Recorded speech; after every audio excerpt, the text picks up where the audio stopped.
Hello, welcome everybody. I am Eloise and I am the founder of Fertility Help Hub, and we are being joined by Lauren Isley today, who is joining us from California Cryobank to talk about donor screening and genetics, which is something very close to my heart. I have 3 sperm donor conceived children thanks to the help of California Cryobank. So I love talking about this because I know firsthand what the donor selection process is like. And since I've had donor conceived children, so many wonderful advances have happened.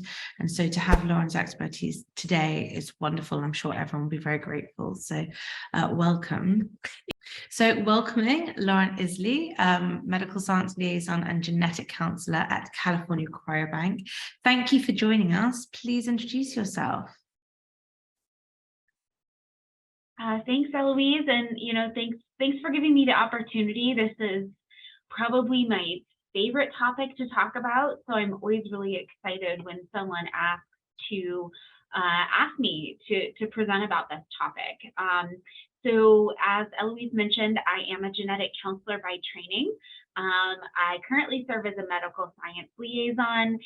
It's basically a fancy name for I'm a person who focuses more time on educating healthcare providers these days. However, I've had a few roles at California Cryobank, and I certainly did used to spend a lot of time on the donor screening side, chatting with recipients about genetic test results and family medical history. So I have a background in all of the topics that we're going to cover today. I already mentioned I'm a genetic counselor by training, which just means I have a master's in science and genetic counseling. And I've actually worked in a number of fields in assisted reproduction over the last 10 to 12 years. So this is a specialty in a field that I am super passionate about and that I absolutely love. And again, really, really excited to be speaking with all of you today. All right, Eloise, I can go ahead and Please do. get it kicked off. Okay, yes. Fabulous.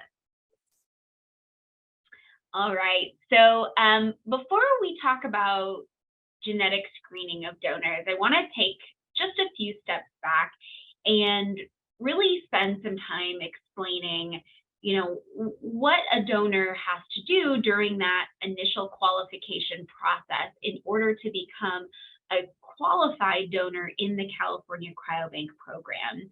It's actually a pretty complex process, and typically it takes most donors on average about 6 months to complete all of these initial qualification steps. And the genetic screening is really just one component of an overall qualification process. So the first thing that happens is the prospective donor would apply for the program, typically via an online application, and just provide some very basic information. So we do have some very basic, very high-level criteria that donors have to meet in order to even be initially considered for the program. So basic things like age, awareness of medical history, ability to legally work in the U.S. So again, very basic criteria in that initial online application step. The first office visit that the donor has involves collecting an initial semen sample for semen analysis, and also doing more of an in-depth medical and social information deep dive with that donor. And that continues at the second office visit, where again, we're sort of building upon the information that we've been collecting throughout the online application and the first visit office. Early on in the process, the donor will have a physical examination by a California Cryobank approved physician. And that looks at a number of different aspects on that physical exam to make sure that there are no concerns about the donor continuing in the program. Once sort of those basic qualification steps are complete, there are a number of additional tests or evaluations that the donor goes through. So that includes a psychological assessment as well as an educational consultation, which really dives into what it means to be a donor, what could the future implications of that mean? How is the donor feeling about the process? Who has he disclosed it to? There's a criminal background check.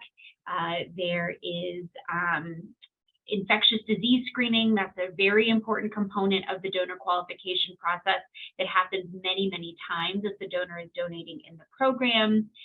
There's another semen analysis. And then the donor has a genetic evaluation, and that's what we're going to focus on today. So it's a two-pronged approach for the genetic evaluation of prospective donors. There is the in-depth family medical history risk assessment, and that's done by our genetics team at California Cryobank, which I'll talk about in just a moment.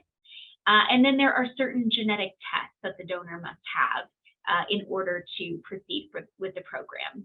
And these are very basic genetic tests that most people who are pregnant or planning a pregnancy would also undergo. So really just genetic tests designed to assess reproductive risks or potential concerns in any children that are conceived using that donor.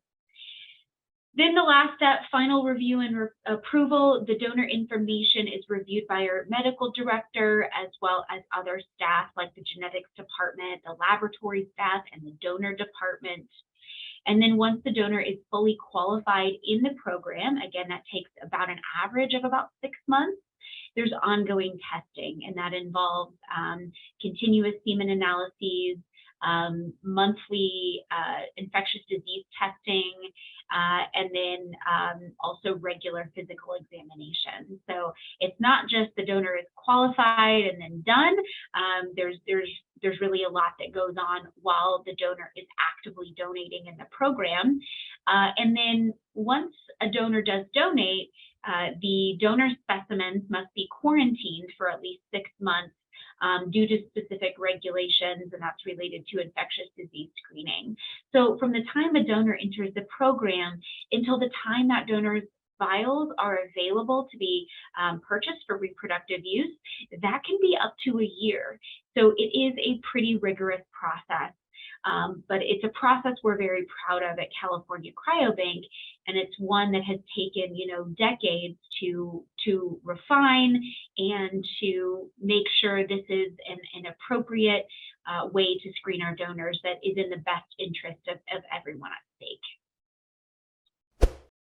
Okay, so we're going to have a much more narrow focus on today's webinar on the genetic screening portion.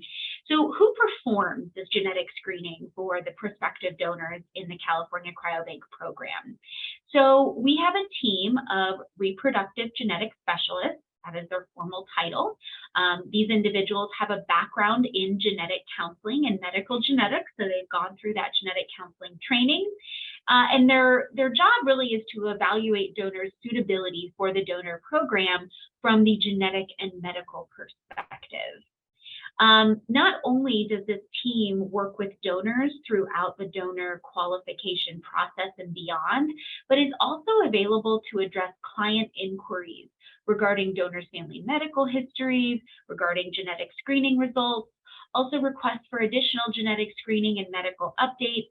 And we're going to cover many of these topics on today's webinar.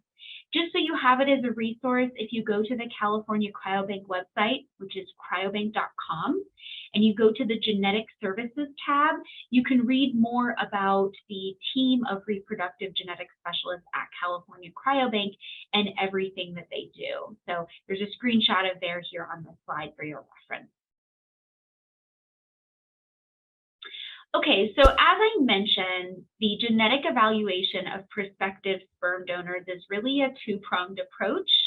We're talking about genetic testing, which is actually a DNA test that happens on a blood or a semen, or a saliva sample. And we're also talking about family medical history risk assessment. And those are two independent means of genetic assessment on a prospective donor. So the first side I want to dive into today is the actual genetic testing. Again, the DNA testing that happens on a blood or a saliva sample from that prospective donor. So in terms of the what genetic tests are performed, there are professional medical guidelines that basically state an egg or a sperm donor should be screened for these things.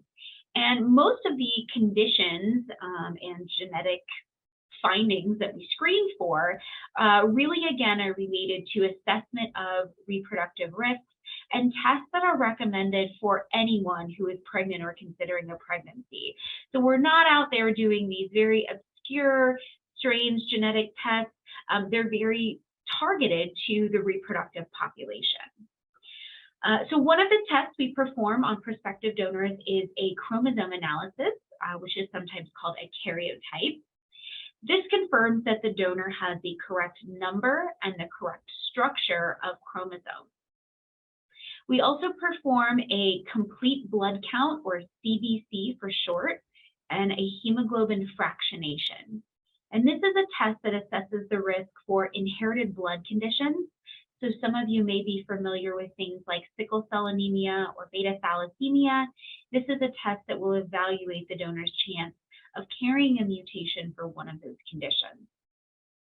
We also do a genetic test called expanded carrier screening. For the purpose of our discussion today, we're really going to focus in on expanded carrier screening, what that means, what it can tell us, why it's important, and how to factor in a donor's expanded carrier screening results within your own donor selection.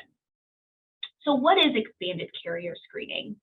I think that first necessitates a brief explanation of the conditions that we're looking for on expanded carrier screening and how those conditions are inherited through a family. So the vast majority of the conditions that are included on expanded carrier screening panels are inherited through a family in what we call autosomal recessive inheritance.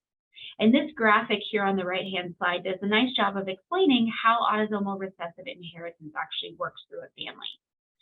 So because we get half our genetic material from our egg source, or sometimes biological mother, and half our genetic material from the sperm source, or sometimes the biological father or the sperm donor, that means we get, again, half of genetic information from each biological parent or each sperm or egg source. And so we know that because we have copies of genetic material from both the egg or the sperm source, which would be our genes, or basically the DNA code that helps to make proteins in our body and help our body function how it's supposed to, we have 2 copies of almost all of the genes on our chromosomes, one from the egg source and one from the sperm source.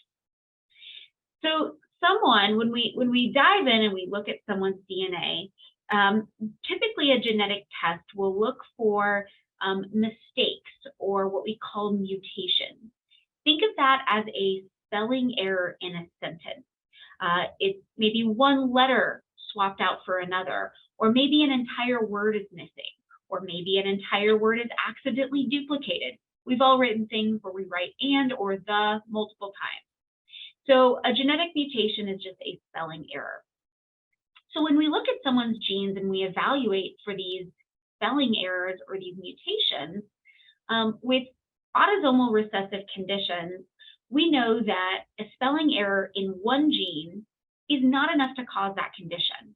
That person is otherwise healthy, typically does not have any medical issues related to that finding because they have this second gene to compensate for the first. So this is what being a carrier means. You have one copy of the gene that has a spelling error and the other copy of the gene that is normal and that is working properly.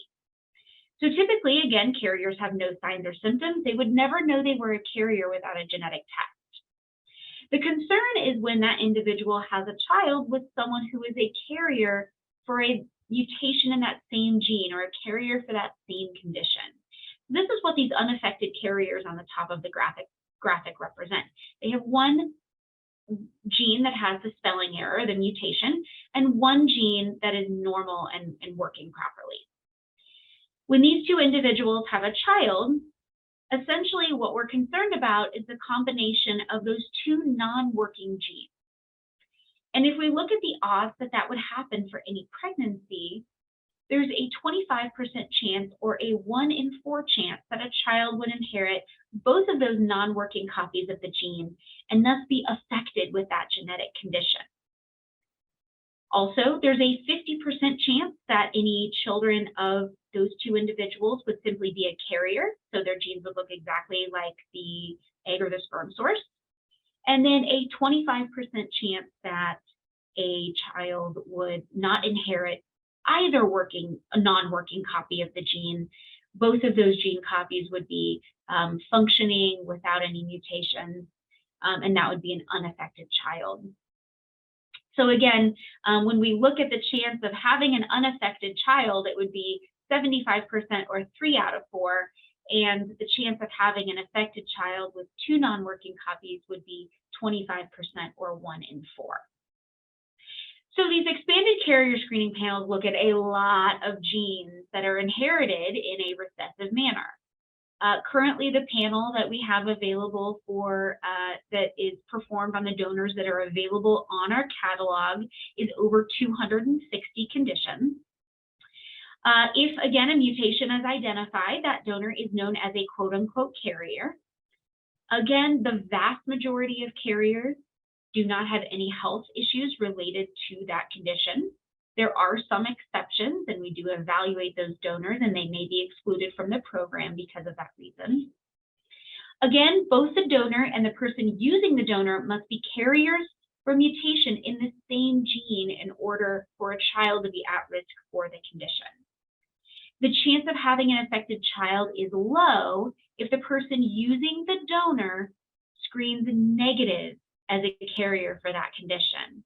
So it's really about 2 pieces of the puzzle.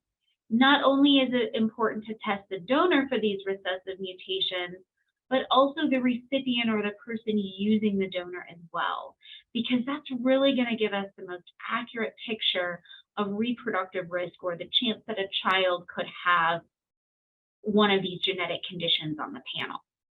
So hopefully that time warp back into high school biology was a little bit helpful to really set the stage on some of the things we're going to be talking about today with expanded carrier screening.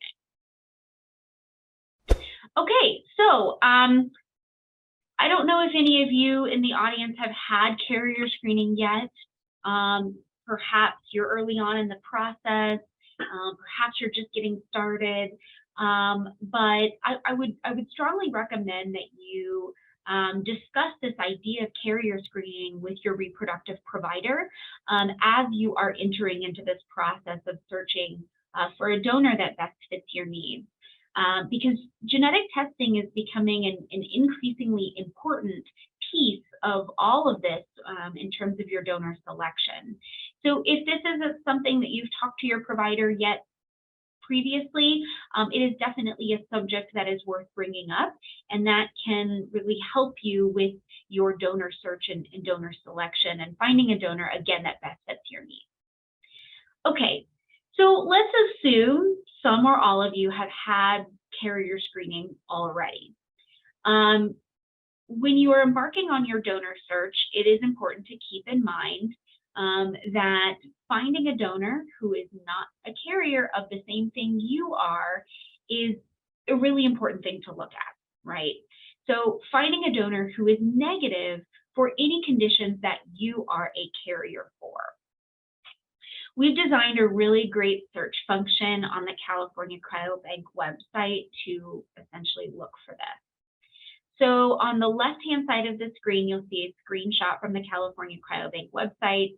There are a lot of different ways you can search for donors and filter for things that are important to you. You can see height, eye color, hair color, blood type. Again, the process of searching for an ideal donor is complex and multifaceted, and not something we have the bandwidth to dive into today. But this is just another tool in your toolbox to help you search for an ideal donor. So we've circled the genetic testing bit. You can search for donors that have had expanded carrier screening. We call that DNA Advantage at California Cryobank. It's really just a name to say that the donors had this large expanded carrier screening panel. Some of the donors that have entered the program prior to California Cryobank starting expanded carrier screening may still be on the catalog. Genetic screening practices change and evolve over years. So there are definitely donors that are still on the catalog that may not have had these very large panels. So you can search for donors that have had expanded carrier screening, and you can search by condition.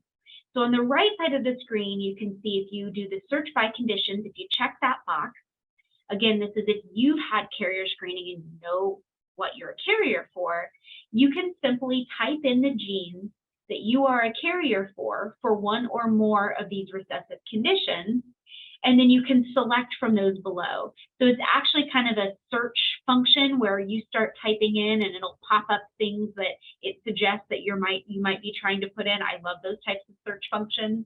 And you can type in the conditions that you are a carrier for. And then it will actually show you a list of donors who have screened negative for those specific conditions. So again, a great way to kind of just, if you've had carrier screening done, start with this. Start by filtering out donors that you know, that we know have screened negative for that condition you are a carrier for.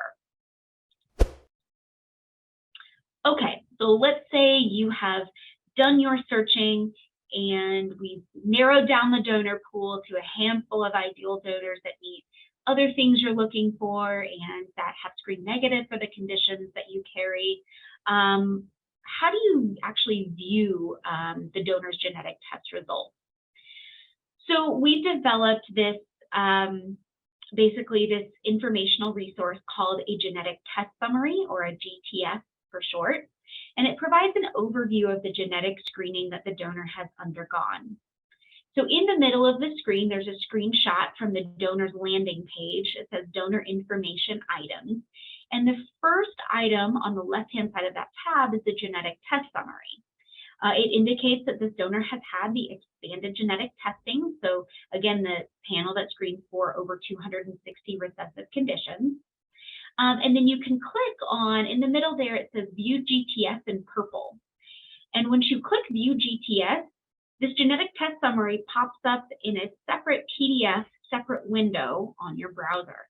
And you can actually see, this is donor 15763. At the top is his ancestry. We also ask any donor whether or not they have Jewish ancestry. This helps with not only our genetic screening, but also helps recipients with their donor selection too. Some recipients come to us and are specifically looking for an Ashkenazi Jewish donor. So this can help indicate which donors have that ancestry. And then below that, it lists the donor's genetic test results. So it provides a very high-level overview of what the donor has been tested for. We've talked about chromosome analysis. We talked about hemoglobin evaluation. We also talked about expanded carrier screening.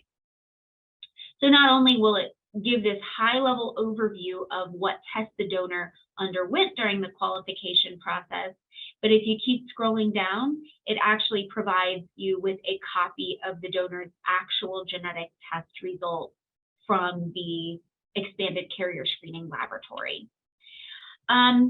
It is very much recommended that you share this genetic test summary as well as the donor's carrier screening results with your healthcare provider to review the donor's results and determine if that donor is suitable based upon your own genetic testing. So again, that's really the take-home message, is we want recipients or clients to share this genetic test summary and the results with their healthcare provider so they can continue that conversation about if the donor is suitable for them or not. Here, this is kind of on the back of this, on the right-hand side. This is just a screenshot of the donor's carrier screening results. This is what a lot of them look like. We'll list the reference laboratory, and then it'll list out below there the conditions that the donor was screened positive for. So in this case, even though this other screenshot is blocking it, this particular donor was tested and found to be a carrier for 3 different conditions. This is a great example highlighting the fact that all of us are carriers for at least one genetic condition. Even if you have this test and your results come back negative, you're probably still a carrier for something that that panel just didn't test for. So it's very common and very normal to be carriers. And you'll find that the vast majority of donors on our catalog, especially the ones that have had expanded carrier screening, did come back with a positive carrier screening result. So again, the take-home message is really to ensure you're aware of these results, you've discussed them with your provider, and that you've considered the appropriate genetic screening on yourself if the donor is positive. So we have what's called a client acknowledgement form. It's on the donor's landing page on our website, and it's kind of off towards the side, off towards the right-hand side. And when you click it, you can see this Sperm donor genetic notification client acknowledgement window pops up. So this is the screenshot here on the slide. And it indicates the donor has tested positive as a carrier for the following conditions. And then again, you need to acknowledge that you are aware of these results, you've discussed them with your provider, and that you've been given the opportunity to pursue carrier screening on yourself for these conditions. So this is typically required of you for any donor that's identified as a carrier, which again is many, many of the donors on our catalog. So just be aware that this is a step in order to secure vials on a donor who is a carrier. Okay, what if a donor has not been screened for the condition I am a carrier for? So I mentioned before that we have donors still on our catalog who may have been screened prior to California Cryobank starting these expanded carrier screening panels. These larger expanded carrier screening panels are fairly new. We really just started doing them in the last 4 to 5 years on our donors. Donors must meet a certain criteria in terms of what they've been screened for if they can still be retained on the donor catalog. So just know that the donors that are on the catalog have had some more basic carrier screening done that meet some of the minimum medical guidelines that are put forth for carrier screening. But we definitely have people that come and say, you know, I've had this expanded carrier screening, but I really want to use a donor that entered the program prior to expanded carrier screening. Unfortunately, I've tested positive for something on this panel, and the donor was not previously tested. So what do I do? And this is where our special testing services come in at California Cryobank. This is a really great opportunity for clients to request additional genetic screening on donors to help manage risk for future donor-conceived offspring. This is a screenshot of a resource that's available on the California Cryobank website about special testing services. You can find it under that genetic services tab. And it's very detailed. This is only the first page. There are 2 pages to it. So if you find yourself in this situation, the first thing I would consider doing is not only calling our genetics team, but also reading the special testing services document in depth. 2 things to highlight is that there is no guarantee that a donor will be available for special testing. So just keep that in mind. And another thing is that special testing is, again, a genetic test. We have to bring the donor back in sometimes, get a second blood draw, get a second saliva sample. The testing can take a couple of weeks. So it is important that you secure vials on that donor as that testing is taking place. You can actually store your vials at California Cryobank for a complimentary storage fee. We won't charge you for storage fees. And then once the test results have come back, we give you a window to actually, ship out those vials. So essentially, you can purchase the vials. We will hold them at California Cryobank until that testing is complete. If for some reason that donor comes back positive as a carrier for that condition that you also carry, just know that as long as the vials have not left California Cryobank, we can facilitate a vial exchange for you. So again, be sure you're securing those vials so we don't sell out, and just know there's no guarantee a donor will be available for special testing. So perhaps have 1 or 2 backup donors in your pocket in case this one does not work out for the special testing process. Okay, so we've talked about genetic screening, or again, the actual kind of DNA testing piece of it. Now let's transition and talk about family history risk assessment. So what is a family history risk assessment? So essentially, this is really looking at the donor's family medical history. We look at 3 generations of the donor's family medical history. And we do this by sitting down with the donors in what we end up calling a genetic interview. And this is a time where the donor can have a dedicated meeting with our reproductive genetic specialist to review that family medical history in very great detail. We obtain family medical history on, obviously, the donor himself, but also on siblings, parents, any children if the donor already has children of his own, grandparents, nieces, nephews, aunts, uncles, and first cousins. So again, it's a very deep dive. It's probably more information than me or you actually know on our extended family history. So there's a lot of pre-homework involved for the donors ahead of this genetic interview to gather this family medical history information. The whole goal of this evaluation is to determine if there could be an increased chance to any of the donor's offspring for specific conditions or medical issues. So, we all have things in our family medical history. There's no such thing as a clean family medical history, but we're really looking for those major red flags in the family medical history that could indicate that any children conceived using that donor would be at risk for something significant. As trained genetic counselors, we have the unique ability to evaluate some of the nuances of family medical histories and really understand how that condition may or may not be passed through a family. And again, what the ultimate concern would be for any children conceived using that donor. Donors may be required to provide additional information on certain health conditions in their family members.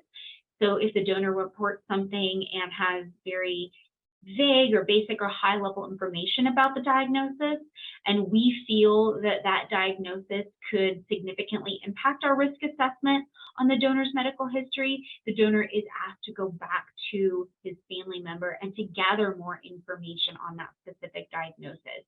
So sometimes that genetic interview is not just on that specific day at that specific time. There's a back and forth dialogue between the donor and a reproductive genetic specialist to get more information. Note that donors may not be deemed suitable for our donor program depending on that risk assessment. There are actually medical guidelines in place by some of the professional societies that we look to for these recommendations that say in these specific circumstances, the donor maybe should not be deemed suitable for that donor program. So we have very basic guidelines to go off of to say that, based upon this significantly elevated risk to the donor's offspring or children conceived using that donor, we cannot take that donor into the program. That does not mean that that donor is not a suitable individual to go on and have a wonderful family himself. But again, for the purpose of the donor program, we have to look at it with a little bit of a different lens.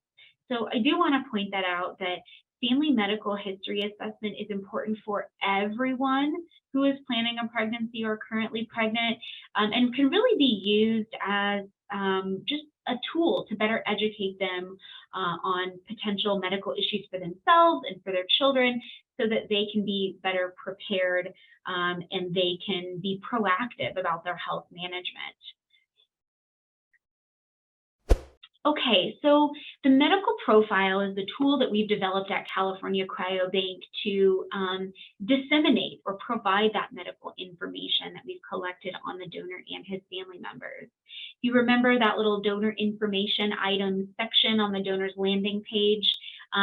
Several icons over from the genetic test summary is the medical history icon, and you can click that, and again, it brings up the family medical history in a separate PDF window.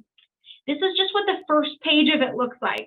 I think the medical history document is like 8 to 9 pages, so it gives you a ton of information about the specific diagnosis, who in the family has that diagnosis, and then any comments from a reproductive genetics specialist. So, for example, you know, how that person was treated, or sometimes the age in which they were diagnosed. That's a really key component of it as well.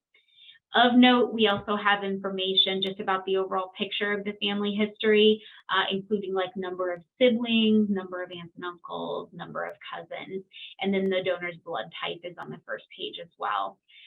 We have that in other places on the donor search too, but we wanted partially to include that so that, again, it allows recipients or clients to you know, print off this information, take it to their healthcare provider, and really discuss that family medical history and determine, just like the genetic test results, is this donor suitable for you based on the family medical history.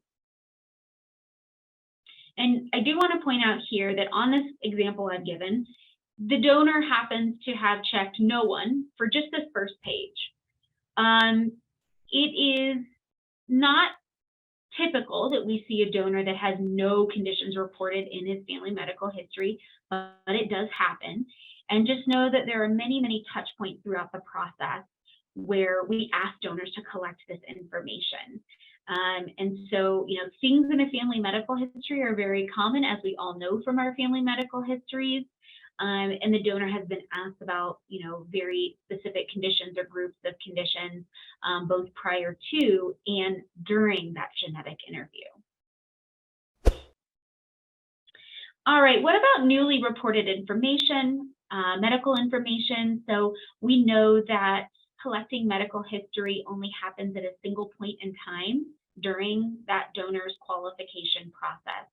So this idea of long-term follow-up is increasingly important in for sperm donor banks, but also for recipients using donor sperm, and also for donor conceived persons as well.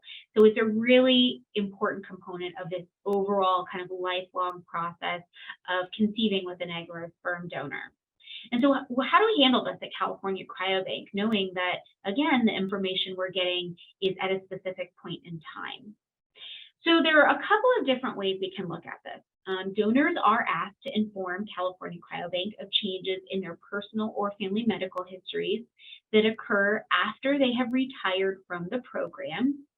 And at times there are check-ins with these retired donors for various reasons. And we always ask, okay, while we have you, are there any updates to your family medical history? In addition to that, we ask clients to inform California Cryobank if their pregnancy or their child has a significant medical problem. God forbid there would be anything going on with a pregnancy or a child, but just know that other families have likely used this donor for their reproductive plans or will plan to use that donor. So this information is really relevant in, again, tracking these long-term outcomes or these changes in medical history. This allows our program to make the information available to clients and donor conceived persons for their medical records. Just know that we are very, very cognizant of families' privacy as it pertains to this. We know privacy is a very big concern, and the purpose of us collecting that information, again, is to perform these continuous evaluations of new medical information on pregnancies or children, or even the donor himself, in order to really keep the best interests of our families at heart, and so that families can take that information and, you know, potentially manage their own health risks. So our reproductive genetics specialists at California Cryobank do a great job at, you know, collecting that information, evaluating that information, and then determining that information's significance to other recipient families who have used that donor in a way that does not compromise other families' privacy. So this is where we really ask you to report your pregnancy or your outcome of insemination. This helps us identify families that may benefit from significant medical updates on a donor. It helps California Cryobank manage the number of family units or the children that are conceived using that donor specimen. I know that's a common concern in, you know, this field of sperm donation, using a sperm donor. But this is a way that we can track that at California Cryobank. If we get enough reports of pregnancy or children conceived using a donor, we will then limit the distribution of that donor's vials to only families that have already reported a pregnancy. So if you are wanting to purchase more vials in the future of a donor that you have already used, it's possible that that donor may only be available if you have already reported a pregnancy from that donor. So again, another really important reason to report those outcomes. We also provide families with donor keepsake packages. So we have a lot of really cool information products on donors that can tell you a little bit more in depth about the donor's personality, his likes and dislikes, and we make those available when clients do report a pregnancy or a birth from our donors. So a lot of reasons to keep this in mind. There is a tab on our website that says services. You can click that and then you can go to report your pregnancy, and this is the screen that will pop up, and you have to be logged into your California Cryobank account, and then you click report pregnancy. And again, hopefully I've given you a good idea of what we do with that information. Again, we are very respectful of families' privacy concerns, but it is really important for us to track this information for various reasons. All right, so to sum us up and leave us with some time for Q&A, genetic screening is a really important component of this donor qualification process. It helps us to evaluate potential health risks to donor-conceived persons. Genetic screening is, again, this two-pronged approach: family medical history evaluation and specific genetic tests. Both the genetic test summary and medical profile are two very helpful resources that are available for you and your healthcare provider as you're doing your donor search, as you're making decisions about what donor best suits your needs. And then our team of reproductive genetic specialists, we're here to help. We talk with clients day in, day out about questions about the donor's genetic test results, questions about family medical history. I used to operate on that team. I don't anymore, but I spent many, many hours talking to wonderful people like all of you about questions. And so, please use that team as a resource. I've included their email as well as their phone hours.